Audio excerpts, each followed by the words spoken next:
Wakikuja waambie huyu ni mzee, hafai, tunataka kijana, sijui huyu ni ako namna hii, huyu ako namna hii, huyu ako namna ile. Mtu anachagua na bongo bana, mtu achagui na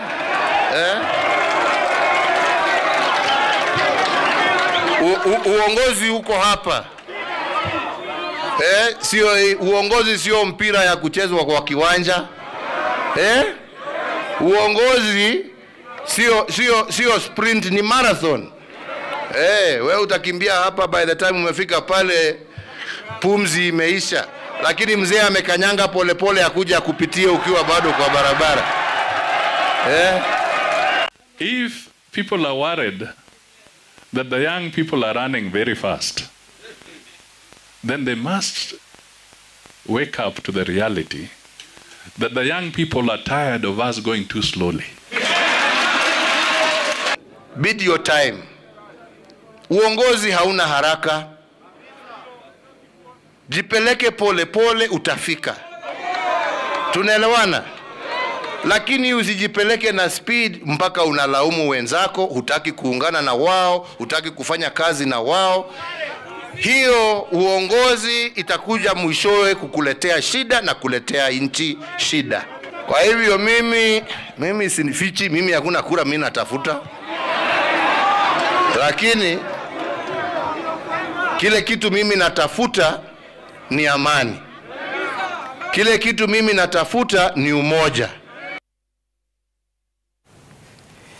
All right, that was the president. I believe it was on Wednesday that he was speaking in Nakuru as he handed over the city charter to Nakuru. Congratulations, Nakuru, first of all, the city of Nakuru. And I understand that the people who live in Nakuru have just become city dwellers. And Simon, when you listen to the president, of course your party leader sort of questioned the president's assertion, saying that probably the young people are tired, that we are moving so slowly. What was your take on what he meant, especially when he speaks about ati wewe hutaki kufanya kazi na wengine, hiyo uongozi huenda ikaleta shida? What did you understand with all that? I think Uhuru Kenyatta has become a very, very interesting politician. And as his term comes to an end, I think the more he loses touch with the reality. This is a head of state who campaigned on the platform of digital versus analog. So you can imagine if a certain product was analog by 2017, what about now? It must be totally expired. It must be unhealthy for consumption. It must be dangerous. So if in 2013, or rather 2017, you are saying that a certain candidate was analog, then you come and you start giving us an analogy of a mzee who is walking slowly and who will come and do the marathon. I mean, he must take Kenyans seriously. Young people in this republic, and they constitute the majority of the population and majority of the voters, can no longer wait. They cannot wait to pay their rent. They cannot wait to put food on their table. They cannot wait to live their dreams. So if President Uhuru Kenyatta and the so-called Wazes have lived their dreams, they have achieved everything they wanted, we want to tell them on their faces, the young people are yet to live. The young people are yet to express themselves, attain their potential, and give their contribution to nation building. And that is why my party leader was very categorical, that the leadership must wake up to the reality that young people and the problems that they are undergoing cannot have the space and the pleasure of sitting down and being that patient.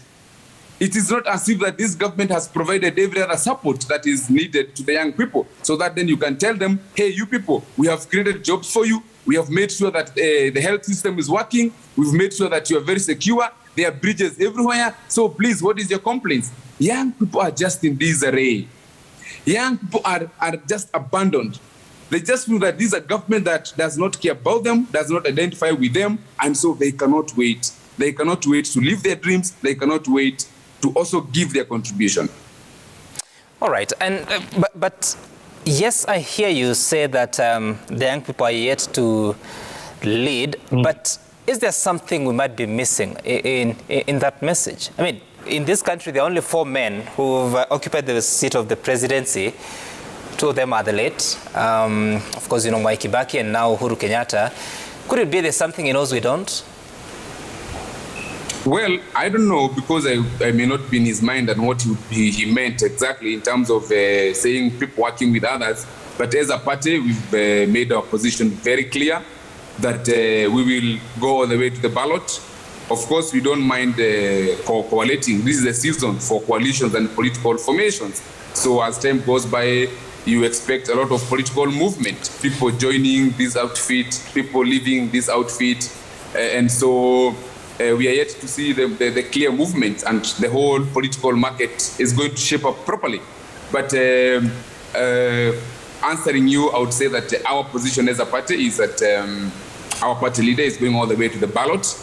Our party has demonstrated its faith and trust in young people by involving them in our structures, by making sure that they're on the decision-making table.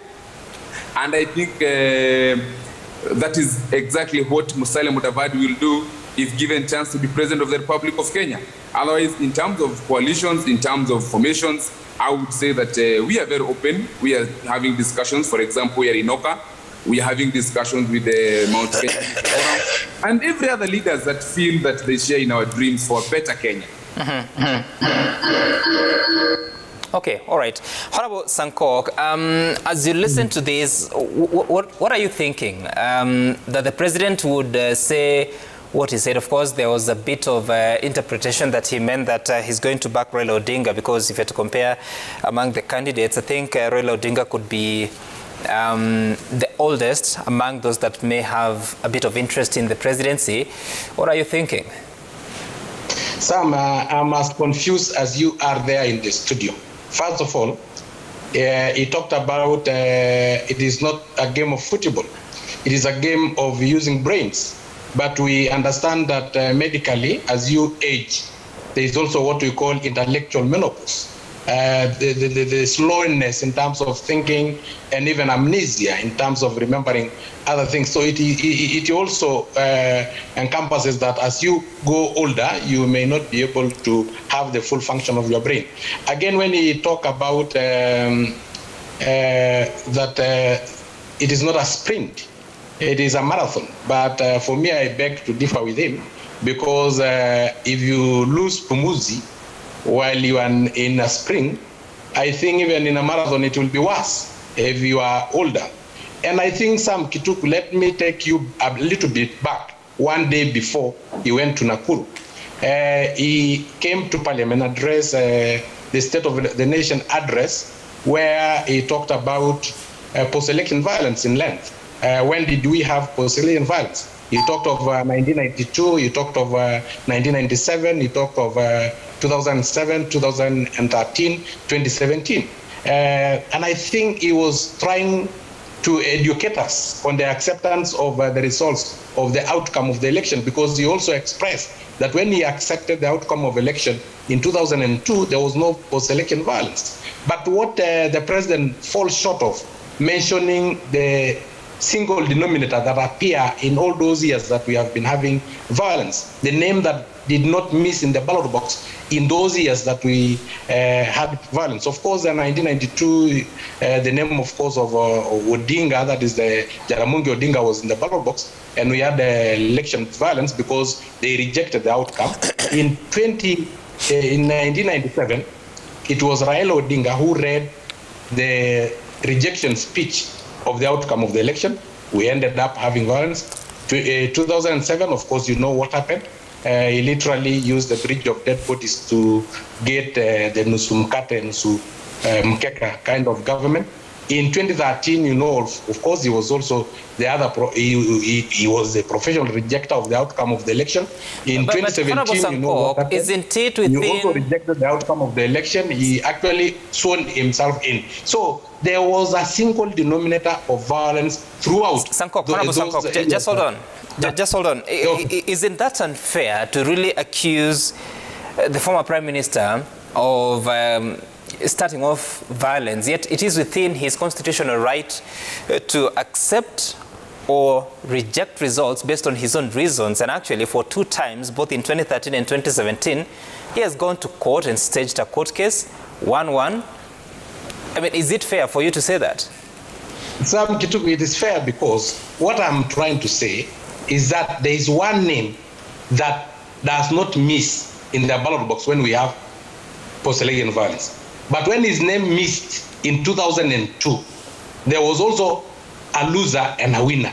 But the loser gracefully accepted the outcome of the election. So we should also go a step forward and say that if people accept the outcome of the election, then there is a possibility of us not having violence in post-election. And again, do you want to tell me that Raila have been winning throughout? 5 times he have been winning. And if he was actually winning, why in 2017 did he reject the outcome of the election and went ahead and sworn himself in? That is a treasonable offense, Sam, just to be fair. So, you've said a few things, including that as you age, you get to something you called, what did you call it? Intellectual menopause. What is that, honestly? Of course, even me myself, when I age, it is not the same way when I was young. You know, when I was young, I could remember so many things, and that's why I passed in. So what does that, just hold on, what does that got to do with what you're talking about this morning? You know, you say that the president talked about, and you actually gave us that speech in a short while. Yes. And the president said that use brains in leadership, not it is not a football match. So I was trying to compare that if you are using brains, the brains of the younger people are better than the brain of those who are aging. Yeah, that is medically, yeah? So I was just trying to compare, because it was you who asked me the question, and you actually highlighted the president's speech. So I was trying to now kuchambua, because you gave me an opportunity to chambua some. What did you want me to do with the speech? And maybe some. Just hold on, Simon. Just hold on. Sankok, at what age do you lose your brain function, in your view? In your world? First of all, you grow until the age of 25 when you stop growing, and you have now entered into what we call a plateau. And of course, all the brain cells have been duly connected, and you start now feeling like just the way you feel the memory card. As you go on with life, then there is a possibility of just the way you are knees will fail you as you grow old, so is the brain, and so is most parts of our bodies. From what age? I'm trying to find, Sankok, let me explain this. I'm trying to find the context of what you're saying, because you're simply talking about the speech of the president saying that uongozi ni marathon, sio sprint. He also spoke about vijana wanakimbia na vijana, wazee wanaenda pole pole. So I'm trying to understand what you're saying. No, you are saying the president also said leadership is about the brain. It's not playing in the field. So I was trying to explain to the also in terms of that lens that the president may have meant that the brain is useful in leadership, which of course, to me, he meant the brain of the younger people is still fresh, is still more active. It is very good in leadership, more than the older one. You know, you, Sam, you wanted us to say leadership is also good for the mzee. But I am also bringing another lens that the president may have meant, because all of us don't know what he meant. That he may also have meant that the young people are better in leadership than the older people. Sankok, there's nothing I want you to say. I'm just asking questions. It's you to give me the answers, but I have to interrogate the answers you give me. Honorable. That is the answer I've given you. Okay, now you know that one of the terminologies called intellectual menopause. Mark that one. Okay, I'll check it out if it's actually a thing that exists. Honorable Robert Mboye, what do you make of the statements going on? And in a country where you have politicians at the entry level, very young, there are those that in the middle level, but also there are those ones that are on this other end of the curve. So how are we supposed to deal with politics of age at such a time that there is a transition? Yeah, thank you. Thank you, Sam. But first, please allow me to caution my friend and colleague, the Honorable Sankok. You know, Sankok is a very good comedian. He would do very well in a comedy show. But when you call him to a show like this, now he starts cracking those jokes of his about post-election violence, and he's actually finding it funny. But I would like to remind Sankok that his own leader in 2007, when Kenya really was at its lowest in terms of post-election violence, was taken to ICC because of these cases. You know, the Kiambaa massacre in church, and you know, the Muteshi land grabbing and displacement of people. So when you talk about these issues of post-election violence, it affects very many people, not just one, because I think he's trying to imply one person. And I'm not standing or holding brief for that one person, but I want to say that let's just be fair, that it wasn't about one person. But having said that, Sam, the issue, what the president said, has a lot of sense. I mean, when it comes to leadership, it's not an issue of age. Just like being a CEO of an organization, because even running business, I mean, running a government is just like running business. It doesn't really matter the age. It just, what matters is the content. And I think what the president said, because he said what matters is what is here. It's not like a football game. Because a football game, I mean, a good player would expire by the time he hits just slightly over 30.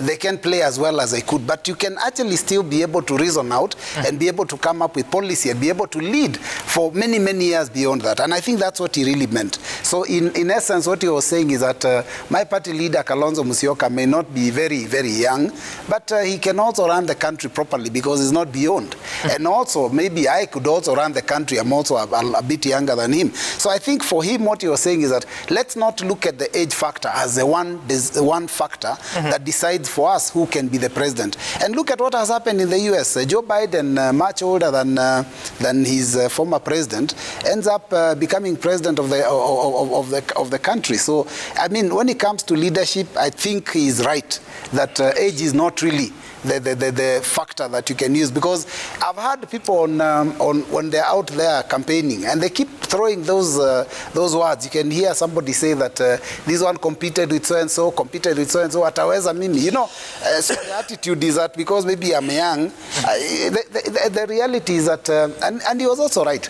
Again, politics is not a sprint. You can run and burn out. There is a group that Sankok belongs to.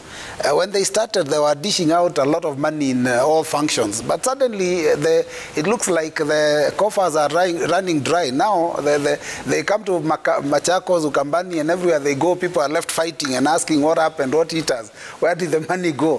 So Sankok, let's be real. I think is that factual, Honorable Mbui? Yes, it is factual. Sam, please. Which campaign? The campaigns of the Wheelbarrow Party that were held in our region in Lower Eastern from 1st of December. Almost every meeting, people turned up in large numbers, I can tell you that, to see and to hear. And of course, at the end of the day, to receive their listening allowance, because that is what they were expecting. And then when they were not given, when the rallies ended, they were complaining. In fact, there's a lot of noise in our region. Some of those people, see, there's people who go and say that they'll uplift everyone. So when you go to a rally, you expect to be uplifted. Everyone expects 10,000 or 20 by the time they are going home. And of course, unfortunately, they were getting 100, 200, so they are complaining. Okay. All right. I'll get back to you, Sankok, later on to talk about... No, just hold on. We have Herman Manyora in studio. No, I will give you an opportunity later on. Just 1 minute. No, Sankok, I said later on. Herman, so you look at this remarks. I mean, I think you might be older than the two of us here in studio, so you might have a better view of the politics of age in this country and what has gone on, because you have not had very young presidents apart from President Kenyatta, and I think also when President Moi became president, he was about 54. Is it valid? And are we misinterpreting what the president said? Is it something that he knows we don't, having been in that office for close to 9 years now? I think that's where to start. And my friend Sankok 001 must be informed by me. I'm not as confused as him if he's confused, because they say we are also confused. I'm not confused. At least I have a good idea of what is going on. And before we talk about age, we must also ask Sankok. This narrative, he has been peddling it for far too long, of people who lose, not accepting. And this is at the core of our problems. And that's why, as an idea, I was supporting BBI, because it was an attempt to address that. Because before you ask people to accept defeat in an election, which they must, and really in a democracy to function, the losers must accept. and even go beyond that and congratulate the winner as it happens, as you concede. We must also deal with the issue of the fairness in the election. How fair was it? In our election, some of it has been outright theft. You know, not just rigging, just outright theft. And very serious institutions have signaled that out in 2007, including the chairman, the late Kibuitu, God rest his soul. We know what he said. Judge Kriegler from South Africa. He said you couldn't know who won. And this is an English-speaking person. When an English-speaking person tells you something you couldn't tell who won, he's simply telling you the victor didn't win. And we saw 2007, an institution as high as the Supreme Court. It pronounced itself. So even with such evidence, and Kok keeps talking about Raila accepting defeat, it is sickening. I think he should move away from that. Let us, as a people, address that. And on a matter of age, yes, as you age, you slow down. I'm not as fast as I used to be. My memory, I always thank God many things he didn't give me perhaps, but one he gave me his memory. My memory today, Sam, you can't even rival my memory at your age. But even with that, there are certain things I begin to forget now that I couldn't have forgotten before. Is it because you've gone through more things than I have? No, well, just what I'm saying is, it is true as you age, you can't run as faster, you can't maybe work as faster and as good as you would. Those are obvious facts. But we have sufficient evidence before us to know that is not something for discussion. When Kibaki was standing, people said he was too old. I think he was 70 or thereabouts, 71, 70. And I remember what he said, and I loved it. He said, that is the beauty of democracy, that people can say what they want. That's Kibaki for you, with a lot of humor. I mean, he didn't understand what somebody was saying was too old, because Kibaki knew Reagan before him had been older, and he did a splendid job for Americans. In the 5 or so years ago, there was this president prime minister in Malaysia who ran government in his 80s and left. But the guy who took over, a much younger person, messed the country. He was destroying the legacy this guy had created in Malaysia. The prime minister, that former prime minister, came back at 92, 93. You remember that, the images that were going around on WhatsApp and social media of the prime minister's, I think, home or where, with stacks and stacks of dollars and euros. It went around. That's the case I'm talking about. So Joe Biden has been elected by Americans, the superpower, the most powerful office on earth. And they are put there a 78-year-old man, Americans. Trump is making a comeback. In the year 2024, he will be about 70 things. So age, I don't think we will need to introduce it in matters of leadership, unless it is absolutely necessary. In this, and sometimes I tell Kenyans, it's good to look outside. Look at America. What is the average age of people who run industry in America?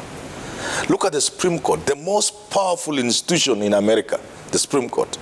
You don't retire by question of age. You just work. Look at them.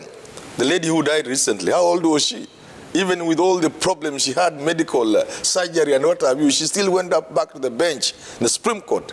It's not the Supreme Court of Kenya. The Supreme Court of the United States of America. So now, she was 87. I think that we have finished. The thing I want to talk about, so that Sankok knows I know, is about what the president could have meant. First, like you say rightly, he meant he's supporting Raila. That's obvious, and we have known it for a while. But there's something else the president said, which Kenyans must be asked to look at, that you can run very fast, but somebody else can come and pass you. My friend, that is a very, very laden statement. Yes. Let me tell you, victory, success, including even running athletics, it's never just a question of your mind, your muscles, and the power of your diaphragm to hold the breath as you run. There are many factors responsible for your success in life, including those over which you have no control, including God. So Uhuru's statement must be taken with the seriousness it should be taken by that other camp. But read together, Sam, remember, read together with, you have refused to work with other people. And you are moving in a way that can be dangerous to the country. So what Uhuru is saying, yes, since you have refused to work with others, and you want to take us in a direction that could be dangerous to the country, we will not allow you. I don't know whether you get that. We will not allow you to do that. And perhaps we could also have some little power to make sure you don't do that. We can slow you. What do you mean with that? When you are driving I know you drive, you can have a puncher which is natural, which is slow. But somebody can also deflate your tires. What was wrong with you, my friend? So what are you saying? I'm saying exactly that. I'm saying you are being told there are also people who can deflate your tires. But once if you have to talk about the seat of the presidency, once you're elected, you're the president with all the power that the Constitution accords you. But this is before you become that president. A lot, between now and you becoming president, there is a lot that is yourself. When is the deflation happening? Once you're president or before you become president? Before you become president. We can ensure your vehicle is not moving as fast as it should move. How do you do that? I mean, that's risky when you say that. When you park and have a drink, we can do something to your tire. No, Haman, you see, you're saying something very sensitive. Well, how sensitive is that? And I want you to unpack it. But what I did, I gave a background. I said, many people, if they succeed, when they succeed, including becoming rich, becoming an MP like my friend, they wanted to appear like it was them and them alone. Success is mine. I went for an interview, I did so well, I passed, I got a job, and here I am. The truth, however, in life, your contribution to your success may not be as much as you think. Oftentimes it is not. There are factors: history, fate, accident, people around you. And some of these things that contribute to your success, including becoming president next year, may be beyond your control. That's what I'm saying. There are other people who could have the power. Now, Haman, yes. Let's break this down. Please go ahead. In this country, how a presidential election is governed is under the Constitution. Correct. And under the different statutes that have been passed by Parliament. Yes. And they say that you need to get to 50% plus one and get at least 25% of the vote in at least 24 counties. Correct. So if you are able to get all this, and you're running a campaign towards this, this deflation you're talking about, that the other players who, I don't know, it's too... You are jumping to the voting day, where you must get 50% plus one and those other things. In between now and then, I'm saying you can do your best, and indeed you have to do your best. But I'm opening you to the obvious fact in life that as you move towards success, like becoming president, like you becoming the owner of a media house in the future, there are a lot of factors just beyond you, Sam Gituku, that will propel you to become whoever you'll become 10 years from now. You get what I'm saying? So between now and becoming president, there is a lot you'll need to do yourself as Raila Odinga, as William Ruto and Musalia Mudavadi, in the interest of the young SG. But there is equally a lot that is beyond your control, that will finally determine your success of becoming the president or whatever it will be. So Uhuru is simply telling you, a lot of these external factors could be beyond your control, and we could be part of those forces. Not rigging your election. I know some weak minds are going to say I'm talking about. It is just like ensuring, using all legal means and constitutional means, that we mount a campaign against you and you don't succeed. Okay. There's something wrong with the minds on this panel. Weak minds, that are the word that Sankok used, because I will not repeat it because it does not exist anywhere in the medical field. Yes. Let's listen to one Kimani Ichung'wah and William Ruto as they spoke about some of these comments by President Kenyatta over the weekend. Ati tutembe pole pole tuangoje. Tumeterere. Ati tutembe pole pole tuangoje watupange. Munapangwa. Tuambie hatupangwi ngwi. Nyinyi ndio mnajua hasara ya mambo ya rege. Hapa Nyeri ndio kulikuwa na pilot ya universal health coverage. Mimi nawaambia next year the first 100 days ya serikali ya mwaka ujao tutahakikisha kuna bima ya afya ambayo itagharamia matibabu ya kila Mkenya, na watu hawatauza mali yao tena kwenda kulipa bills ya mahospitali. All right, of course, that was William Ruto in Nyeri County over the weekend. I know there's some additions that Simon and Sankok wanted to add. Let me begin with you, Sankok, because at some point you were uncomfortable with what Honorable Mbui was saying, but also to close that discussion about what the president may have meant and looking ahead to the 2022 presidential election. First of all, what Honorable Mbui had said, and I think Honorable Mbui should know that he is one of the victims of post-election violence. He once went to receive Raila from the airport, and he became a person with disability because of the violence that were there. I was his chairman for almost 1 year, and I was a very good chairman, and he should respect me throughout. Now, coming back to what... Wait a minute, you're his chairman where? No, I was his chairman because he became a person with disability temporarily for some time. He was working with crutches. You know, he went to receive Raila Odinga from the airport, and then there was a lot of violence. His leg was temporarily broken, so he was on crutches for almost 1 year. I have to say that your sense of humor is on another level, Honorable Sankok. Carry on. Yeah, I'm just warning him not to mess with his chairman. So, Sam, you know, let me tell you, when we were saying that we make donations, he does not understand that some of us are out of such donations. Myself, I went to IC childcare in Kajiado, and most persons with disabilities have gone through schools that are owned by religious institutions. And these religious institutions get money from philanthropists like William Ruto. And that is why I am who I am, because of that. So I know that there is the power in giving. We don't bribe anybody. We go to, probably, we remember when we found those who are sex workers, we told them this is not a very good business. Why don't we organize yourself into a circle? Will economically empower you so that you can start other businesses. And that is the empowerment, economic empowerment that we want for our youth. And when it is misinterpreted by those who are normally good in disempowering the same youth by collecting money continuously from members of the public. You remember the pay bill number 673. You remember the pay bill number 991,444 of collecting money for a repeat election. I hear even Raila will be on 7th also collecting more money.